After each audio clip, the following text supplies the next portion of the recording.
Hey y'all, what's going on? This is J Marie of J Marie Booklist, and today I'm coming to make a video about a hospice consult. So a hospice consult is when a patient is at the end of life, and there's pretty much nothing that the doctors can do but make the patient comfortable as they go. They make that transition. And if you work on a med surge floor or ortho floor, any regular floor, the chances of you seeing a hospice consult are very slim, because the point of those units is to get the patient to go home. So med surge floor is, med surge, you have everyone, but the ultimate purpose is to get them out the hospital, to have them go back home, go to a SNF, go to ALF, go nursing home if they came from there. Is to discharge them from the facility still alive. Okay, so that's the point of those floors. Same thing with ortho. They're there because they broke a bone or something. The point is to get them home. I don't know what that noise is. Hold on just a second. So the point is to get them home. Same thing with ortho. They may have broken a bone and, a foot, arm, leg, whatever, from a fall. And the point is to get them healed, get them home, physical therapy, things like that. But it's to get them out of the facility alive.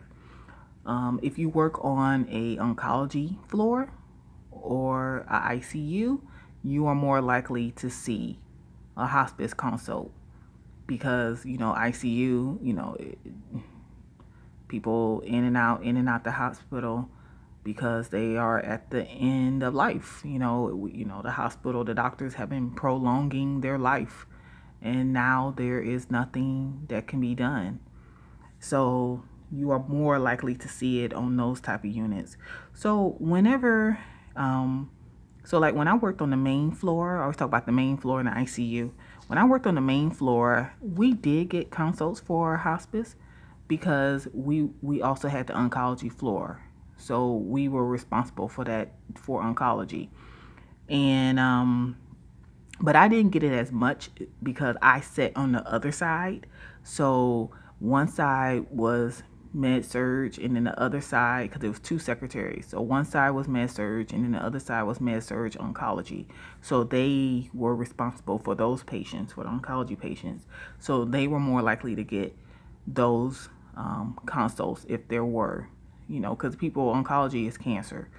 And so, they were more likely to get those. So even though we were on the same floor and we sat across from each other, we had different responsibilities. And so, because that secretary on that side had those patients, she would have the chart, she would see the orders for that side. It was just the way it was. Now, if I was the only secretary, then I would be in charge of all of it.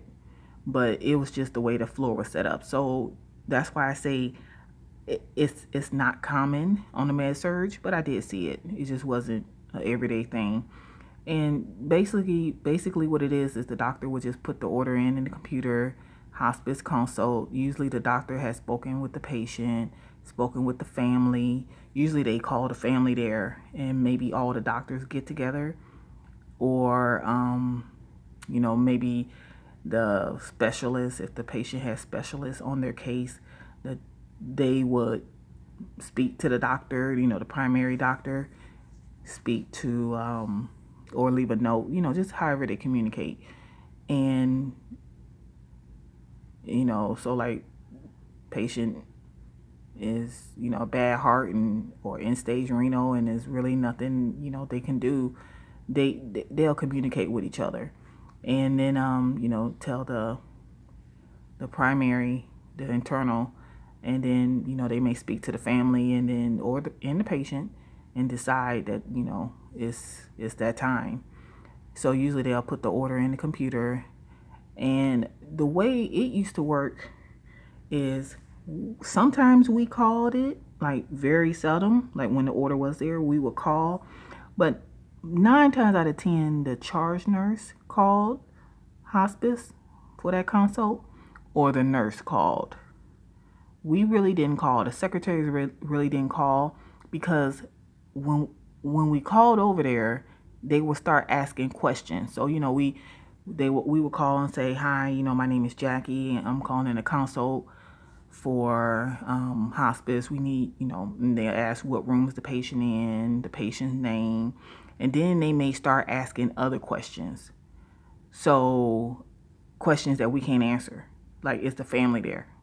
Well, this is a big floor. I don't know if the family is in the room. Things like that, or what's their diagnosis? I can look that up. It's not hard to find out what someone's there for. But it's just they will start asking questions. Now, after a while, I think they realized that the secretaries did not have the information they needed. The charge nurse would know, and the nurse would know, but the secretaries didn't know. And I guess if they can kind of tell who was the secretary, they would just ask for the basic information. So the patient's name, what room they're in, and that was pretty much it. And they might ask, like I said, if the family was there. And then they will say, okay, we'll have someone call back, or, and then they will call whoever, like the coordinator in hospice, will call and speak to the nurse. So that's why we very seldom did it, because they're going to start asking questions that we can't answer. So we did it, but we really didn't do it a lot. Now, when I went over to the ICU, it was the same. We very seldom called it in. We would see the order. Every now and then we would do it, but usually the charge nurse did it, or the nurse did it. That's just how it was, because they knew they would start asking questions. And when we called over there, it's just the same thing. What room are they in? What's the patient's name? Is the family there? Now in the ICU is much smaller. The family there? Yes. No. Did they speak to the family? Yeah, or no. I don't know. They would ask things like that. Those are the questions we can't answer. So they would come over, and they will always come over and speak with the patient and the family, and of course speak with the nurse first, and just find out what's going on. And that was basically it. Now we did have at one point where the hospice coordinator, I don't know what you would call them, referral, they will come over to the ICU, because that's where you're more likely to have patients who would possibly need hospice in the ICU. So they would come and walk around. You will see them in the ICUs. You will see them on oncology, because we knew who they were. Because now that I think about it, yeah, we did see them a lot on the main floor, but that's because we had oncology also. So, they would come around, you see them, speaking to the family. And sometimes they would just come around, just getting a heads up on how patients in the ICU were doing. You just get a heads up. You might, a hospice, might be an option. It just, all depends on what's going on. So it's one of those things. It used to be when we transferred the patient, and believe me, I had helped many a times transfer patients to hospice, many a times, because it used to be the transporters would come and get the patient, because we had a hospice in the hospital. So the hospital I worked at, it had the hospice on one floor, and then it was over there by ortho, and then we had a rehab too. So we had a lot of stuff in the hospital, and that's why I know so much, because we had a lot. And this was a small hospital; it wasn't even a big hospital, and they used to send transport to come get the patients and bring them to, just like when you transferring a patient. Well, no, the way, goodness, it did it again. Hold on. The way it did it, I'm trying to think, how did it used to be? Because we didn't transfer. I think they used to come and get the patients and transfer them over to hospice. So hospice used to come get the patients, transfer them over.